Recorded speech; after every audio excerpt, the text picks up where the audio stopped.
Good morning. Welcome to another episode of the Mizuho Week Ahead. I'm Buning, market economist at Mizuho Bet. This week's theme is more heat than light. Admittedly, there has been no tectonic shifts, but markets are left in a state of undecided flux, as the mixed bag of data collided with expectations, and this has unleashed more heat than light. First, US pivot bets are being challenged.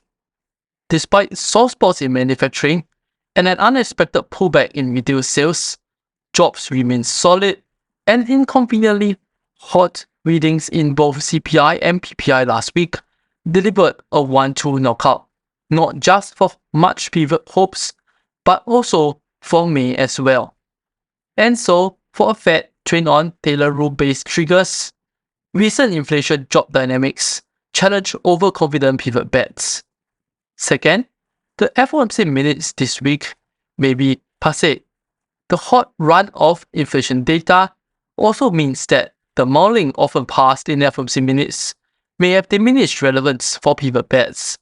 Consequently, FOMC minutes may not meaningfully shed light on Fed rate cut plans.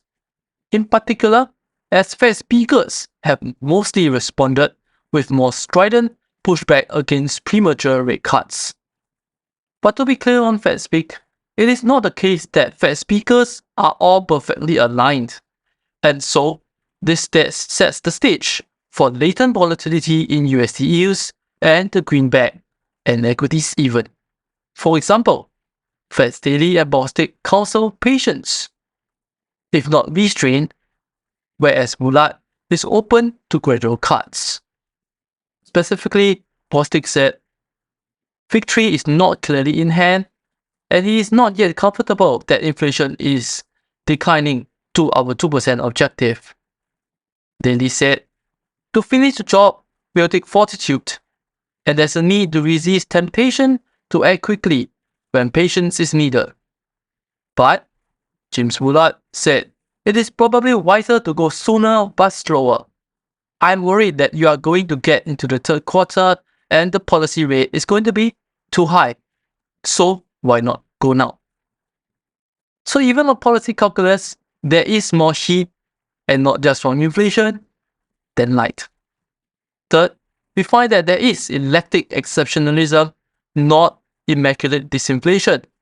Admittedly, US exceptionalism is hard to refute, with its stellar US GDP in sharp contrast to technical recessions across UK and Japan, while Germany only narrowly averted one.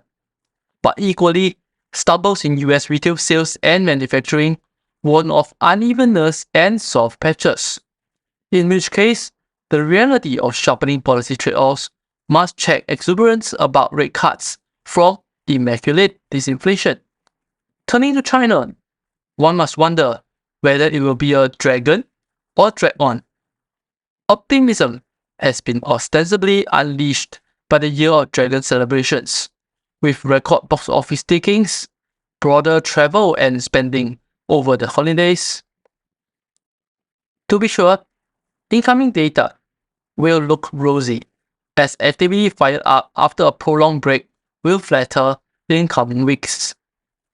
But with fundamental confidence deficit related to jobs, property, wider markets not necessarily resolved, it is premature to declare that some of the malaise will not drag on, especially as Beijing continues to grapple with the delicate balance and sharp policy trade-offs in conducting stimulus.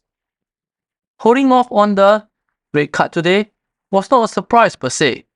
Nonetheless, it has disappointed some camps hoping for more credit stimulus, and arguably, the net 1 billion yuan infused was unimpressive. But the flip side is that this restraint on monetary stimulus may be necessary to enhance the CNH traction. Market watchers are split on the LPR cut prospects, and a strong dollar renders a cut less desirable, insofar that the economic boost is not unconditional, yet CNY stability risk may be perceptible. This week in EM Asia, Bank Indonesia enjoys a political rupiah backstop. Inadvertent as it may be, Bank Indonesia benefits from the relative rupiah stability from the recent elections averting extended political uncertainty as well as assumed policy continuity. This, however, just makes for a comfortable hold on Wednesday, not a free pass for a cut. For the Bank of Korea, their references to last-mile disinflation commitments suggests a hold by the BOK on Thursday, but sticky core inflation on one hand does not negate credit risk on the other, and policy tensions persist. Down under, it is unlikely that the RBA Minutes tomorrow will sufficiently clarify a position to tighten without hurting the economy, and so the Aussie dollar will at best get a reprieve, not an invocation of rallies. In Thailand, the economy has yet to see much light. GDP growth prospects improving is a low bar given base effects, and while the economy is heating up amid tourism revival, it is not quite basking in the light yet. Resulting tensions between the BOT and the government heightens risk to the Thai baht in the near term. All in, one should exercise caution and calibration. The more heat than light situation suggests that caution may underlie any knee-jerk rallies as Shanghai returns and catch up. Aggressive Asia ex-Japan longs may thus be hobbled by the inclination for a dollar backstop. For more information on the key events this week, please refer to our week ahead publication or contact your respective sales desk and RMs.